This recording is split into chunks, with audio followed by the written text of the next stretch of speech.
Bon, la dernière fois, on a pu voir une adaptation assez moisie.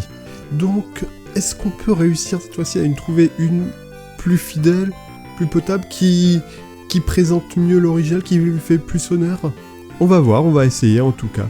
Avec l'adaptation, cette fois-ci, de Toshin Toshi 2, un des jeux d'iSoft les plus populaires, qui est considéré comme un des meilleurs en termes de scénario, qui a même eu droit plus tard à un remake sur 3DS, donc la partie 18+, retirée, qui a été fait par Image Epoch, qui est très bien.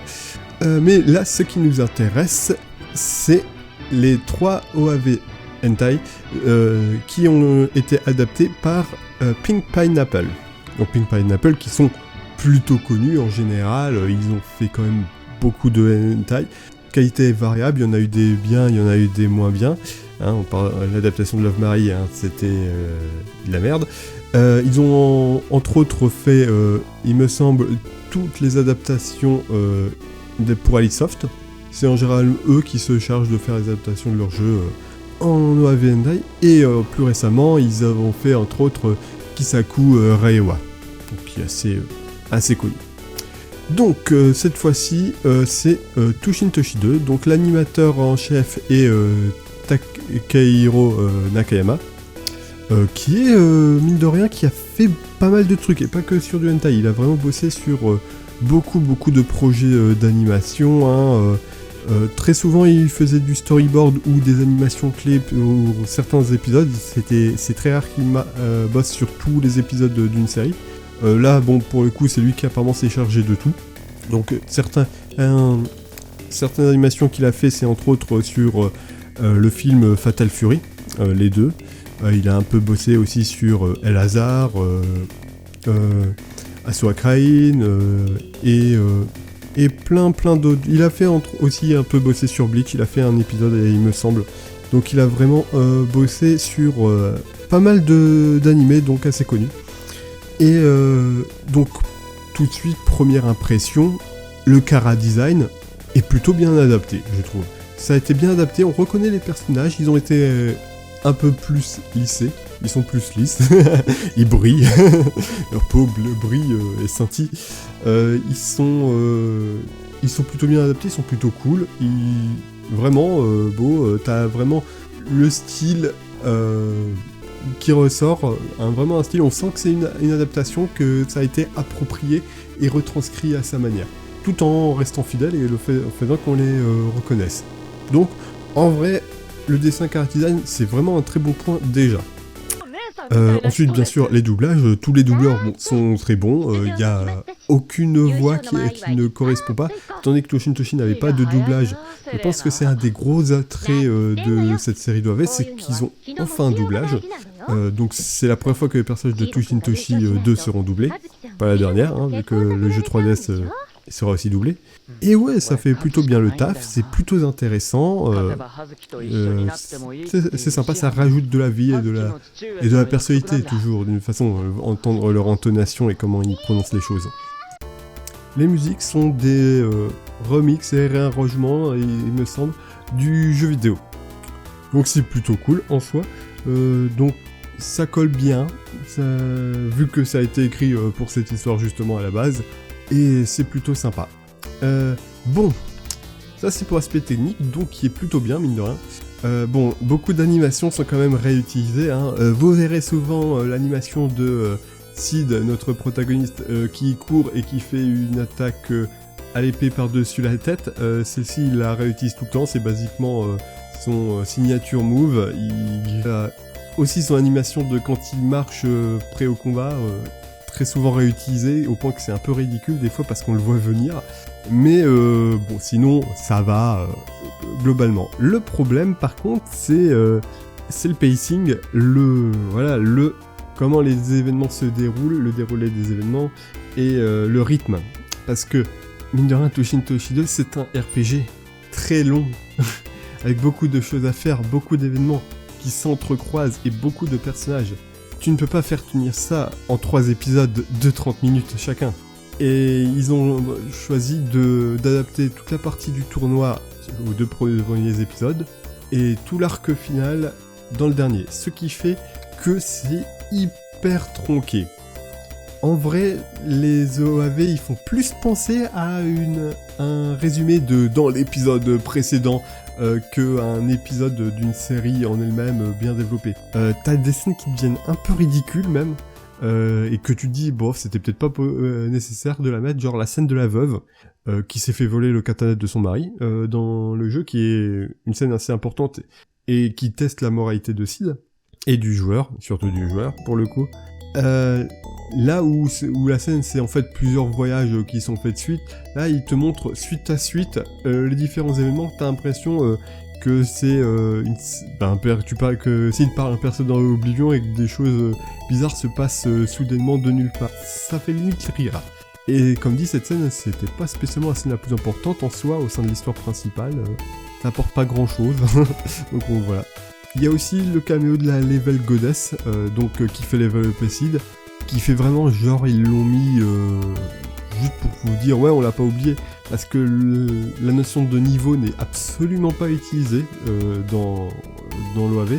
Et apparemment les personnages deviennent juste plus forts en s'entraînant, il y a vraiment pas de notion de on utilise les dieux de level up pour devenir plus fort comme dans l'univers qui caractérise les mondes d'Alicesoft. Donc c'est un peu dommage. Le scénar de la Kalar est aussi rushé très vite, mais bon, marche quand même plutôt bien, ça tire quand même un peu sa larme à l'œil, mais c'est encore une fois, c'est vraiment le problème du rythme, ça s'enchaîne trop vite, et c'est aussi un peu bizarre, parce que bon, on pourrait se dire que le problème de rythme vient du fait qu'ils veulent mettre le plus de scènes, et donc se concentrer principalement sur la chaîne, donc les scènes de cul, 18+, donc qui sont dans le jeu et tout ça. Mais elles aussi, elles sont rushées, bizarrement. Elles sont aussi vraiment expédiées à la vite. Il y en a beaucoup, mais elles sont hyper courtes. C'est vraiment, on voit juste des trucs très très vite faits, et elles sont trop espacées en même temps. Donc en fait, tu peux pas vraiment profiter des scènes. Ou alors, elles ont été spécifiquement désignées pour les éjaculateurs précoces. Dans ce cas-là, je rajoute un point parce que c'est pas tout le monde qui pense à ce E. Ça, c'est une notion d'ergonomie, il faudrait que plus de hentai l'utilise. C'est complètement débile ce que je viens de... La scène de Akalar est sympa, mais moi, je m'en fiche, dans le jeu, j'ai toujours choisi d'être un Ewok Crusader. Un Ewok Crusader for life. Aïe! Quelque chose qui est aussi assez dommage, des adversaires de Sid. Donc, étant donné que Tushintoshi c'est un tournoi, Sid affronte plein de monde, et tous ces adversaires ont une personnalité, Sid interagit avec. Là, c'est pas le cas.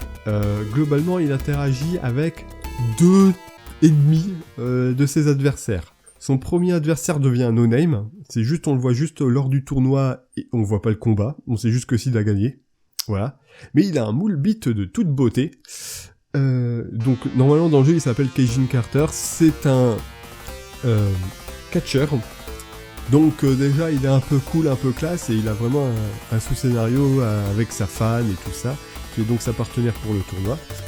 Donc pour et autant que vous expliquez la fonction du tournoi, tous les combattants doivent venir avec une partenaire féminine.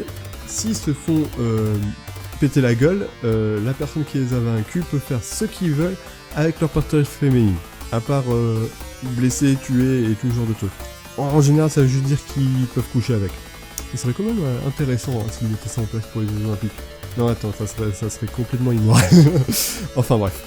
Donc, il devient no-name, et c'est aussi un problème parce qu'il montre pas. En fait, ils entrevoient la scène avec sa partenaire, et qui est juste une scène qui est un peu malaisante, où s'il passe un peu pour un connard, puis après il se sent mal. Tu vois pas trop l'intérêt de cette scène, alors que dans le jeu, ça amène à quelque part, les personnages ont quand même une relation, une histoire ensemble, ils ont parlé ensemble. C'est vraiment une des scènes qui est le moins bien adaptée, parce que oui, on ne connaît pas le personnage ni d'Adam ni d'Ève, c'est la première fois qu'on le voit, on comprend pas pourquoi elle agit comme ça, et puis la scène se termine avec un mauvais goût, quoi, en fait, c'est naze, voilà. Autre partenaire, c'est la sorcière. Bon, je vais pas me rappeler de tous les noms, donc voilà. C'est le coup de la sorcière qui s'était fait laver le cerveau. Voilà. C'est vraiment expédié vite fait parce qu'en fait, c'est vraiment un moment c'est une connasse, à un autre moment elle veut se battre à la façon loyale. c'est pas c'est qui l'a manipulé, on ne voit jamais la personne qui l'a manipulé en fait, hein, d'ailleurs. Et cette partie est extrêmement rushée, encore une fois. Bon, il garde toute la partie développement de personnage, parce qu'il y avait une partie développement de personnage hyper intéressante, vu que ça mettait en scène Azuki, la copine de Sid. Et donc, oui, donc elle au moins, bon, elle a un dialogue, voilà, elle a au moins un dialogue, c'est déjà ça. Il y a un combat c'est juste un combat, c'est une pause générique, bon, en fait, encore une fois, c'est un no-name, voilà. Enfin, il y a quelques combats, on les voit même pas. Ouais. Il y a le combat avec le samouraï qui est montré, qui est plutôt cool, bien. Enfin, là, c'est la seule fois où ils font vraiment le sous-scénario de l'adversaire de Sid en entier, qui est plutôt bien fait, même s'ils ont coupé des scènes. Hein. Je leur en veux particulièrement pour ce scénario et je refuse de dire qu'il a été bien fait parce qu'ils ont coupé la scène de cul avec la Kunoichi super sexy et badass et meurtrière. Hein? Non mais, ça je refuse. Non, il y a des choses, ça se fait pas. Elle se fait juste buter. Non. Hein? Bon, elle serait morte dans tous les cas. Je crois qu'il y a que dans la version 3DS où elle ne meurt pas, où il change un peu le scénario. Mais zut, hein? Non mais...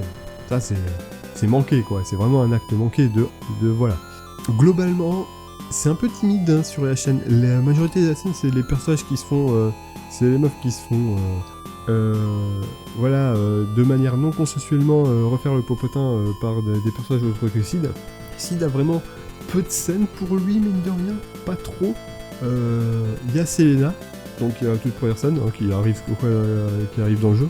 Les scènes du tournoi, il y en a pas d'autres en fait qui montrent. Il y a Azuki qui est vraiment tout à la fin. Donc justement c'est l'autre adversaire qui est un peu développé, c'est son grand rival donc qui est développé tout au long de Sao, Billy Gas, pour avoir Azuki. Ouais, et voilà, donc toutes ces scènes avec Azuki sont gardées grosso modo. Et puis il y avait quelle autre scène? Il y avait aussi la scène de... Oui, la scène une fois qu'il devient fou après le tournoi, qui sont un peu montrées vite fait. Donc au niveau consensuel c'est quand même limite aussi, hein, parce que bon... Mais ouais, donc c'est assez bizarre, parce que t'as l'impression quand même que pour un hentai, le focus c'est pas vraiment la chaîne, et en même temps l'histoire est hyper écourtée, donc t'as du mal à savoir si c'est aussi le focus. Bon, ils essaient de garder quand même l'arc scénaristique, donc c'est plutôt cool.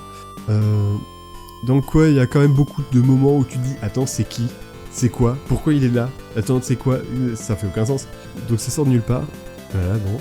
Il y a certains combats qui sont vraiment hachés, hein, entre autres le duel de Sid et Azuki, voilà. Bon, il y a une différence entre montrer un combat qu'il soit haché et juste ne pas le montrer, alors ça autant ne pas le montrer.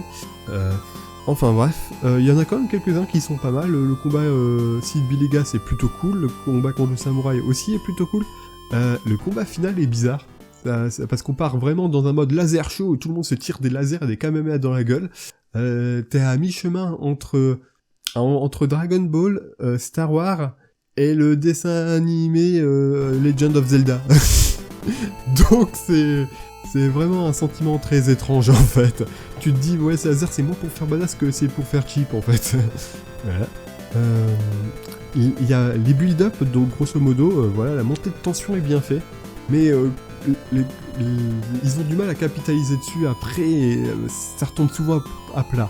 Il y a des fois c'est plutôt réussi, mais d'autres fois c'est... Voilà. Il n'y a pas de Gal Monster, c'est quand même une honte. Pas de Gal Monster, hein, dans une adaptation d'Airsoft. Tu te fous de moi ? Tu te fous de moi, sérieusement ? T'aurais pas pu mettre au moins une Kenkin, histoire de... Non mais... Bon, plein de personnages aussi sont coupés, passer à la moulette, on sait pas. Le coup de... Il y a aussi toute une race de personnages qui sont super intéressantes, on en voit... qui sont les anges en fait. Mais on les voit pas souvent, hein. On les voit genre... on les voit pas beaucoup, alors que dans le jeu, on en voit quand même vachement. Hein. Bon, et oui, entre autres au niveau rythme, et justement au rapport qui est bizarre, c'est au niveau du second épisode. Le second épisode, c'est pendant toute la première moitié de l'épisode, tu n'as aucune scène adulte, c'est que de l'histoire. Et après, en fait, la première scène arrive donc à la moitié de l'épisode, et dure tout le reste de l'épisode. Bon, d'un côté, ça lui donne toute la grandeur que cette scène mérite, vu que c'est Sid qui fait enfin avec Azuki, donc c'est plutôt important. Mais encore une fois, niveau rythme, c'est un peu bizarre. Mais bon, du coup, pour une fois, les gens peuvent en profiter pleinement. Hein. Ou ceux qui souffrent d'éjaculation précoce peuvent tirer plusieurs coups aussi. C'est aussi une possibilité. Niveau choix d'animation un peu bizarre, c'est aussi la transformation Angel Eater. L'animation est plutôt drôle parce qu'on dirait à chaque fois qu'en fait il réabsorbe son propre sperme, donc c'est un peu dégueulasse. Tu te dis, le pauvre, maintenant il souffre d'inter-éjaculation, c'est quand même chaud, hein, le truc. Et on a du mal à voir que ça le rend plus puissant. La montée de puissance de Sid est un peu... passe à la trappe, un peu, ce qui est un peu dommage. On voit quand même quelque chose, on voit donc obtenir la magie, qui le rend très fort, donc grâce à Kalar, donc il permet de balancer des Kamehameha de feu, des Hadouken, mais on voit pas apprendre différents niveaux de sorts ou différentes techniques autres que les techniques qui lui sont données à lui-même, alors que bon, dans le jeu, c'est vraiment, il apprend plein de niveaux de sorts, autres que juste balancer des boules de feu, il apprend à utiliser de la glace, à tirer de la foudre, à balancer un trou noir, à des rayons de lumière, il apprend différentes techniques à l'épée qui peuvent être très très utiles, il apprend à devenir beaucoup plus fort. Toutes les différentes manières dont il devient plus fort passent beaucoup à la trappe et c'est garder juste en fait tous les pouvoirs qui lui sont donnés par des autres en fait. On profite pas du fait qu'il devient plus fort de sa propre manière, en allant dans les donjons et en découvrant les coffres, en résolvant des énigmes, en trouvant du meilleur équipement et juste en développant. Donc tout ça passe à la trappe, grosso modo. Donc ce qui est un peu dommage, hein, ça diminue un peu le thème de l'histoire qui est un jeune homme qui doit devenir plus fort. Voilà. Et t'as une scène d'animation qui est un peu bizarre, où t'as une scène assez importante, où t'as un mec qui dit à Sid, vas-y, pars, dépêche-toi, tu es poursuivi, il faut que tu te pars, vite. Et puis après, tu vois Sid qui part tranquillou, d'un bon petit pas, genre il a plus que ton temps. Tu te dis que là, les animateurs ne se sont pas parlé avec le scénariste. Beaucoup de combats très très importants et qui auraient pu être très très épiques sont skippés, hein. À part le dernier, donc dit qu'il passe en mode laser party. Et la fin est assez soudaine, on va dire. Bon, la fin c'est l'adaptation assez fidèle du jeu, donc y a pas de souci. Donc bilan, je dirais que c'est pas une mauvaise adaptation, mais ça fait plus office. En fait, ça fait moins adaptation qui se suffit en elle-même, et ça fait plus pub pour donner envie de faire le jeu. Ou pour juste pour ceux qui ont fait le jeu, pour qu'ils aient envie de voir un peu des trucs en mouvement et d'entendre les voix. Je pense que c'est surtout ça. Ceux qui ont fait le jeu, je pense que ça peut valoir le coup, surtout pour entendre les voix. Alors du coup, en fait, le jeu 3DS du coup est bien meilleur dans ce cas-là. En fait, vaut mieux jouer sur 3DS. Bon, il n'est pas traduit, mais voilà. Et ceux qui ont pas fait le jeu et qui veulent avoir une idée avec ça, faut qu'ils sachent que c'est très très tronqué, parce que ça peut marcher comme ça peut pas marcher, et ça peut les intriguer et leur donner envie de voir le jeu et de se pencher dessus, parce que y a quand même pas mal de trucs intéressants. Ça les spoilera forcément, hein, du coup. Mais ouais, ça atteint pas le niveau du jeu. Toshi 2, ça reste un chef-d'œuvre. Ça reste un des meilleurs jeux d'Ubisoft, de leurs plus populaires. C'est impossible de lui faire honneur en seulement 3 épisodes. Surtout en essayant de couvrir tout le jeu.